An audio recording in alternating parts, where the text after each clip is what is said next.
I'm very fortunate to receive a wisdom Dakini lineage of the feminine teachings from Kala Rinpoche, and that's very important, I think, for the world today to bring out the qualities of the feminine wisdom, the nurturing, the eminence of embodiment, of really grounding in deep spirituality here, right here where we are now in the midst of our daily lives. Quite a few years I felt like I was pregnant, and I didn't know with what, but it felt like it had something to do with the feminine and spiritual. So eventually it seemed that it would be really a good idea to start a center, and my vision for it was that we could practice together, really do deep practice on our own and together, and share in the Dharma together, and that a community could be created which benefited the individuals and went out to benefit, you know, the world, in the sense of people really doing deep inner transformational work, having responsibility for their own psychological stuff, and really developing a lot more loving kindness with each other, and, you know, just moving on the path of awakening together and with others in our lives. Lama Palden brings many aspects of divine feminine into her teachings, including creating this wonderful holding environment that allows us to be very present with the teachings. She is like a light shining on the path. Palden's tremendous integrity, not to teach in a way that will make her Sangha big and glossy and flashy, but to do it thoroughly and deeply with whoever shows up. That's rather unusual. You know, I see Palden bringing to her teaching what she brings to her life, which is all of her. Being a teacher is the next stage of practice. It's just another stage of practice. And at the same time you're a teacher, you have to be a learner. You have to be at the feet of the Buddha. So when I come in, I feel a sense of both the blessing of the Dharma and a responsibility to do the best I can to be an embodiment of the teachings, to be authentic, to be completely real, you know, to share what I know and not share what I don't know.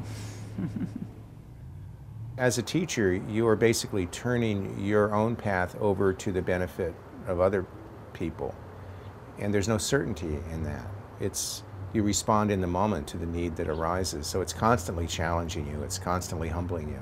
I never imagined I would be a Buddhist teacher. It was just never anything on my mind. It just happened that people started asking me to teach. I'm not really a public type of person. I'm much more of a contemplative, but I've gotten used to it a little bit. When you come forth and take the teacher seat in America, you're in a kind of unknown terrain. And at the same time, there is a deep knowing that supports you. You're not making it up, at least I'm not. Palden's not. We're in a lineage of teaching.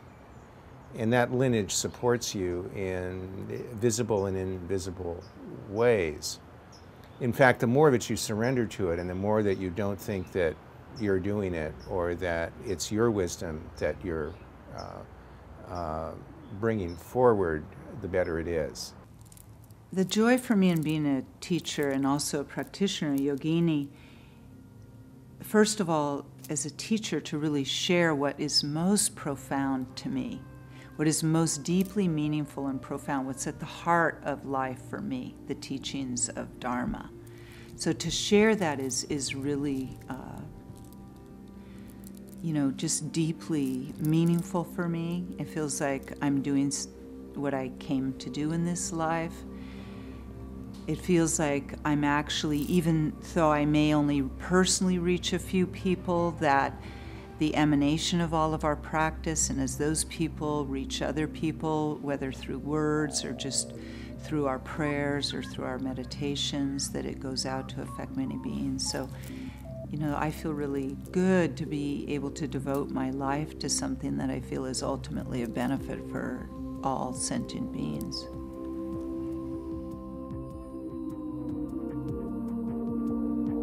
Lama Palden has been an inspiration to me because she is a role model and example of the feminine. It isn't that she fights for the feminine, it's that she is the feminine, and there really is a really big difference in that.